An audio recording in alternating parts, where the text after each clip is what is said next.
जिन्ना international airport Karachi और अल्लामा Iqbal international airport Lahore को बेहतर कीमत पर आउटसोर्स किया जाएगा। आपको हम ये भी बताएं कि फरवरी 2017 और जुलाई 2017 में पाकिस्तान मुस्लिम लीग नून की हुकूमत ने तीनों बड़े एयरपोर्ट्स को आउटसोर्स करने के लिए बड़ी कोशिशें की थी, जिसमें एयरपोर्ट का ऑपरेशन भी शामिल था। उस वक्त 35 से ज़ायद कंपनियों ने दरखास्तें भी जमा करवाई थी, मगर सॉवरेन गारंटी की सहूलत ना होने की वजह से सरमायाकार पीछे हट गए थे।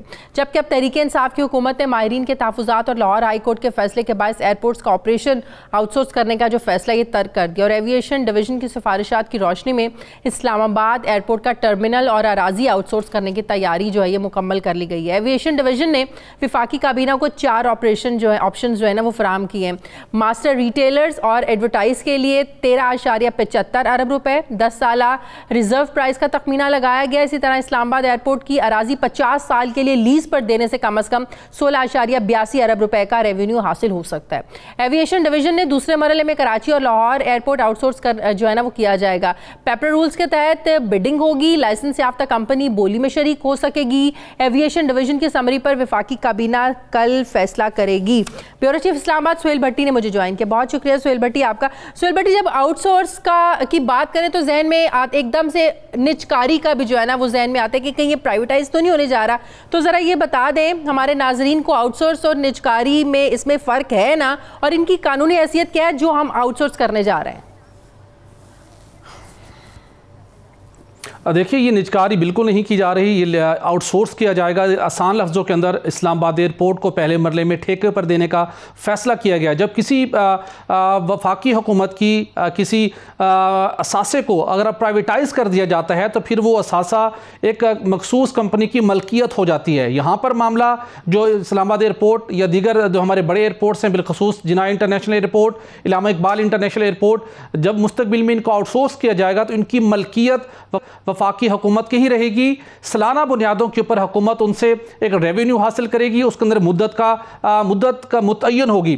जैसा कि 9 एडिशन को मसूल होने वाली दस्तावेज़ के मुताबिक ये सिलसिला काफ़ी सालों से शुरू था। 2017 में बिलखसूस इसमें काफ़ी कोशिशें की गई लेकिन कोई कामयाबी नहीं मिल सकी थी। फिर वज़ीर-ए-आज़म इमरान खान ने ये इनिशिएटिव लिया कि पाकिस्तान के अंदर उस सेहत को फ़रोग देना चाहते थे। प्राइम मिनिस्टर इमरान खान ये समझते हैं कि एयरपोर्ट के ऊपर बेहतर सहूलियात दस्तयाब होनी चाहिए और उसके साथ साथ पाकिस्तान के बड़े एयरपोर्ट्स के ऊपर खतीर रेवेन्यू कमाने की पोटेंशियल मौजूद है, लेकिन सिविल एविएशन अथॉरिटी ये पोटेंशियल अवेल नहीं कर पा रही, रेवेन्यू उस तरह से जनरेट नहीं हो पा रहा। लिहाजा ये फैसला हुआ कि इंटरनेशनल इन्वेस्टर्स को मराद दी जाएं और उन मराद की रोशनी में वो जो कंपनीज को बिडिंग के जरिए से विन करेगी वो 10 साल के लिए इस इस्लामाबाद एयरपोर्ट को उसको मेंटेन करेगी। वहाँ पर ड्यूटी फ्री शॉप्स, वहाँ पर दीगर फैसिलिटीज़, दीगर सर्विसेज, कमर्शियल एक्टिविटीज़ सारी उस कंपनी के जिम्मे होगी। इस्लामाबाद इंटरनेशनल एयरपोर्ट की बात करें, उसकी रिजर्व प्राइस भी फिक्स कर दी गई है एविएशन डिवीज़न की जानिब से,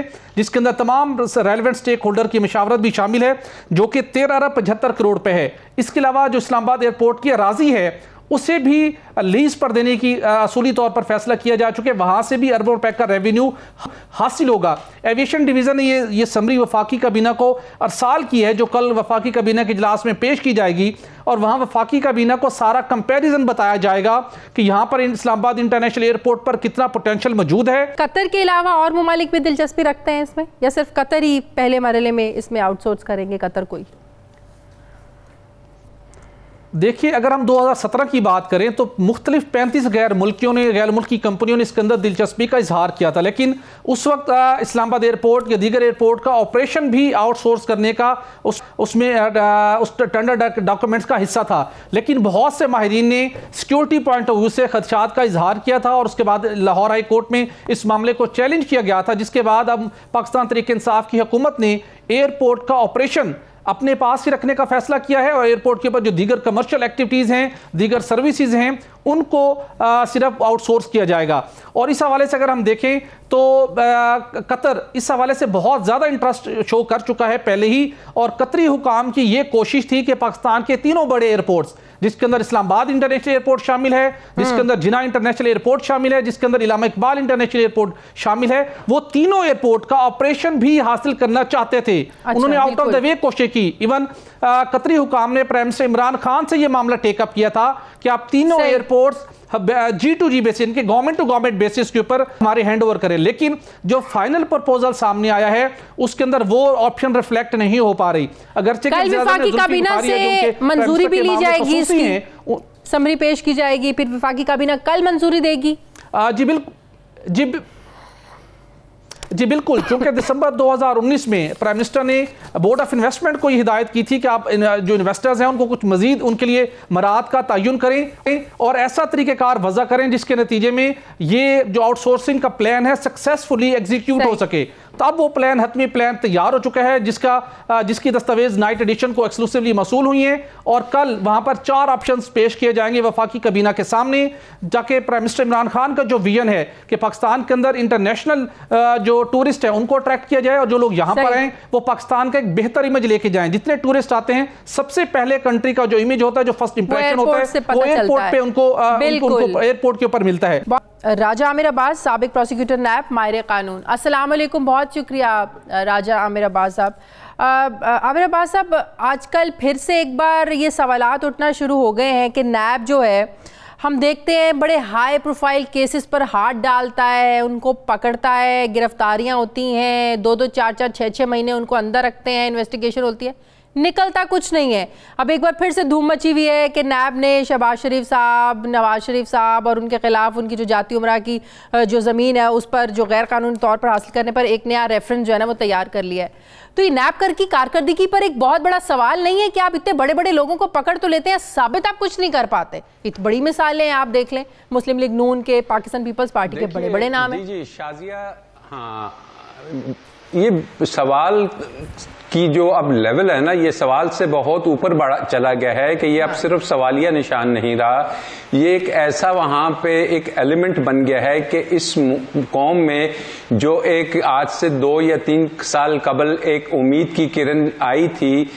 कि शायद अकाउंटेबिलिटी अक्रॉस द बोर्ड और बड़े लोगों की भी होगी, जिसमें पावरफुल लोगों की भी होगी, तो नैब ने ना सिर्फ उसको एक धब्बा लगा दिया है, एक सवालिया निशान लगा दिया है, बल्कि एक मजाक बना के रख दिया है कि अब अवाम इस मुल्क की जब ये सुनती है कि अगर जरदारी के खिलाफ, शहबाज शरीफ के खिलाफ या किसी भी शख्स के खिलाफ कोई नया रेफरेंस बन गया है, तो वो यही समझते हैं कि ये एक ऑप्टिक्स की हद तक हुआ है। नैब जो अपनी तनख्वाहें अरबों खरबों रुपए के ले रहा है उसे जस्टिफिकेशन के लिए देख रहा है, और हम देखते हैं कि जी एक प्रेस कॉन्फ्रेंस दोबारा हो जाती है और प्रेस कॉन्फ्रेंस में शवाहिद टीवी पे आ जाते हैं। ये शवाहिद मैं एज ए प्रोसिक्यूटर या एक 30 साल के तजर्बे के बाद इतना जरूर समझता हूं कि ये वो एविडेंस है कि अगर इसे प्रॉपरली इन्वेस्टिगेट करके प्रोसिक्यूट करके अदालत में भेजा जाए तो कोई वजह नहीं कि इन मुल्जिमान को किसी किस्म की भी छूट मिले। लेकिन अनफॉर्चुनेटली नैब इन्हें अदालत में उस शक्ल में, उस पोजीशन में लेके नहीं जाता। शहबाज शरीफ साहब का बस एक ये बना देते हैं कि जनाब एहतसाब क्या आपने सिर्फ शहबाज शरीफ या इस किस्म की चीजों के साथ रफीक या अगर आप देख लें कि जरदारी, इसके अलावा कोई एहतसाब नहीं होना जरूरी है। जब आप किसी पर केस बनाते हैं तो आप ये चीज कौन तय करेगा? जब बहुत बड़े बड़े इल्ज़ाम लगाते हैं, जिस पर इल्ज़ाम लगता है, फॉर एग्जांपल नवाज शरीफ साहब पर इल्ज़ाम लगाते हैं, वो कहते हैं भी हमारा काम नहीं, आपने इल्ज़ाम लगाया आप साबित करें। नैब कहता नहीं आप पर इल्ज़ाम है, आप साबित करें कि आपने चीज़ कैसे खरीदी, कहाँ से खरीदी। ये चीज़ें तय करने की ज़रूरत है। नैब कवानीन में तरमीम की जो बात हो रही है, इन चीज़ों को डिस्कस करने की, फोकस करने की ज़रूरत है। अभी तो कोई ना सबूत देने को तैयार है, ना कोई ढूंढने को तैयार है। देखिए शाजिया, बात यह है कि नैब में तरमीम मुझे तो नजर नहीं आता किसी भी तरीके से मुमकिन हो, क्योंकि अपोजिशन चाहेगी कि ऐसी तरमीम की जाए कि नैब को एक बिल्कुल खत्म और टूथलेस अदारा बना दिया जाए, और हुकूमत शायद इतनी सीरियस ही नहीं कि कोई इस किस्म की तरमीम की जाए। अब बात यह है कि जो मौजूदा कानून है उसमें ये चीज बड़ी क्लियर है। ये जो बात कर दी जाती है आके कि जनाब हमें किसी ने पैसे दिए, हमने इस्तेमाल कर लिए, तो इसमें क्या हर्ज है, ये ऐसे नहीं है। जब आप पब्लिक ऑफिस होल्डर हैं, अगर आप 3 दफा के वजीर आला हैं, अगर आप वजीर आजम रह चुके हैं, तो फिर अगर आपके पास पैसा आता है तो नैब का सेक्शन 14 है, वो ये बड़ा क्लियरली कहता है कि आपने बताना है कि ये इसकी जस्टिफाइबल सोर्स क्या है, ये आपके एसेट्स जो बने हैं ये कहां से बने हैं। तो ये कानून ना सिर्फ नैब में क्लियर है, दुनिया भर में ये कवानीन, इंग्लैंड में मौजूद है कि जी अनडिक्लेयर्ड वेल्थ ऑर्डर अभी 2018-19 में आया, उसमें वो कहते हैं कि पब्लिक ऑफिस होल्डर बताएगा कि उसके पास अरबों खरबों कहां से आए हैं, लेकिन हमारे यहां नैब वो पूछने के लिए तैयार ही नहीं।